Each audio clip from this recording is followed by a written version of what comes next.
RMBSN이라는 제도는 교직 이수를 할 수 있는 기회를 가질 수 있어요. 전문대를 나왔다, 4년제를 나왔다, 그래서 국시의 난이도가 조절되는 건 아니잖아요. 학교 차이에 그렇게 신경은 쓰시지 않아요. 안녕하세요. 희원다움TV의 이희원입니다. 오늘은 간호대학교 중에서 전문대학, 4년제 대학, 그리고 RMBSN이라는 제도에 대해서 여러분께 말씀드리고 싶어요. 간호학과가 4년제 1원화가 됐어요. 전문대학에 있는 간호학과가 총 86개가 있는데 그 중에서 84개의 학교가 이미 4년제로 1원화가 됐어요. 그리고 나머지 두 학교는 1원화가 되지 않으면 아마 폐지될 거예요. 그래서 이제는 간호대학은 전문대학교 안에 있던지 4년제 대학교에 있던지 모두 4년 과정을 거친다고 보시면 돼요.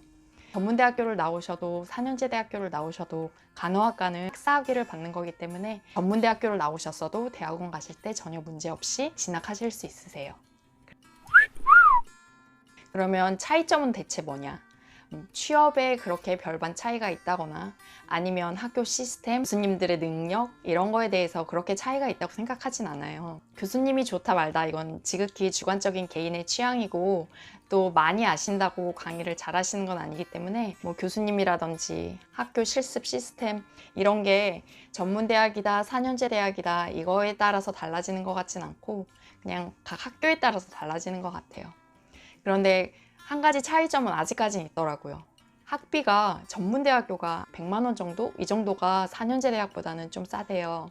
그래서 학교 입장에서는 운영하는 데 굉장히 어려움이 있어서 학비는 이제 점차 4년제 대학처럼 오를 거라고 생각을 해요.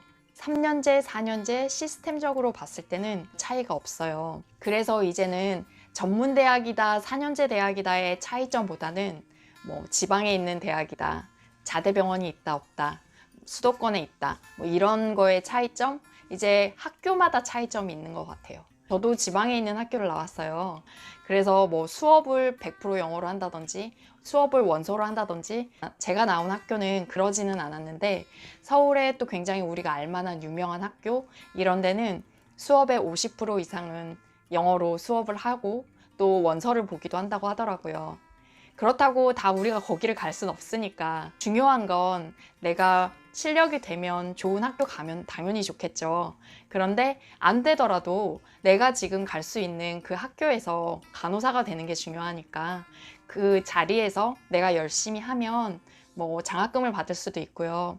용의 꼬리보다 뱀의 머리가 되면 대학교 성적이 좋아지기도 하고 내가 자신감도 생기는 거니까 학교보다는 내가 있는 위치에서 그 위치에서 최선을 다하는 게 좋을 것 같고요. 간호대학교가 전문대를 나왔다, 4년제를 나왔다 그래서 국시의 난이도가 조절되는 건 아니잖아요.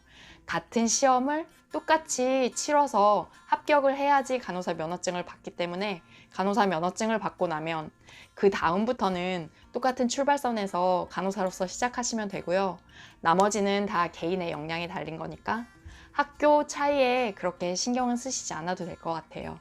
RMBSN이라는 제도는 이렇게 간호학과가 1원화가 되기 전에 3년제 대학교를 졸업하시고 간호사 면허증을 가진 경력이 어느 정도 되시는 그러한 선생님들을 위한 편입 제도라고 보시면 돼요.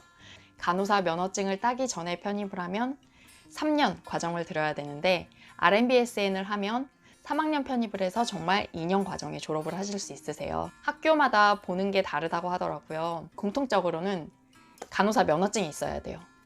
그 다음에는 학교마다 다 달라요. 경력이 1년 이상인 학교도 있고 경력이 2년 이상이어야 된다는 학교도 있어요. 전적 대학이랑 면접 이거는 다 공통적으로 들어가는 것 같고요.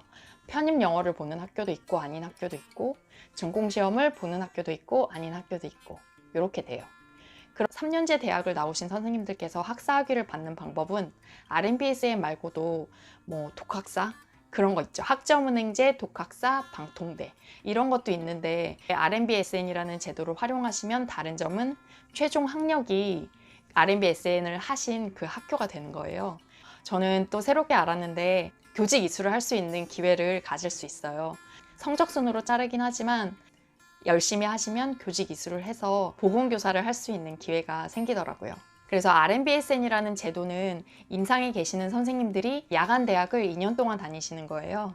그래서 제가 학교 다닐 때도 RMBSN 하시는 선생님들이 저녁 6시 이후에 근무 끝나고 일주일에 한두 번 오시는 것 같아요. 2년 동안 이 과정을 이수하시면 학사 졸업을 하게 되시는 거예요. 저는 전적 대학 성적이 좋지 않은데 어떡하죠?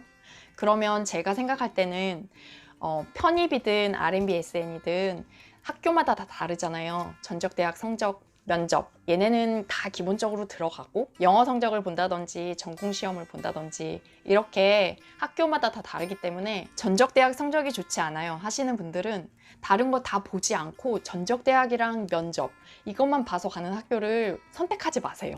이렇게 생각해 보시면 될 것 같아요. 영어 시험이랑 전공 시험을 보는 학교를 선택하셔서 면접을 잘 보시고 이 시험들을 잘 준비하셔서 전적 대학 성적을 이 시험 점수로 커버할 수 있게 그렇게 한번 생각해 보시는 것도 괜찮을 것 같아요. 대학 성적을 갈아엎는 것보다는 지금 내가 시험 성적을 잘 받는 게 어쩌면 기회가 될 수도 있겠다는 생각이 들었어요. 제가 오늘 말씀드리고 싶은 걸 정리해 보면요. 전문대학, 4년제. 이제는 모든 게 다 똑같아졌고요. 내가 물론 성적이 좋아서 좋은 대학에 합격하면 거기에서 누릴 수 있는 혜택이 있는 거고 그렇지 못했다 하더라도 지금 내가 있는 자리에서 최선을 다하면 또 다른 기회가 생길 수도 있는 거고요. 제가 여러분들께서 다른 기회를 또 보실 수 있게 많이 좋은 영상 꼭 준비할게요. 그러면 우리 모두 내가 있는 이 자리에서 최선을 다하고 또 다른 기회를 찾을 수 있는 그러한 멋진 간호사가 되도록 해요. 여러분 오늘도 영상 봐주셔서 너무 감사합니다.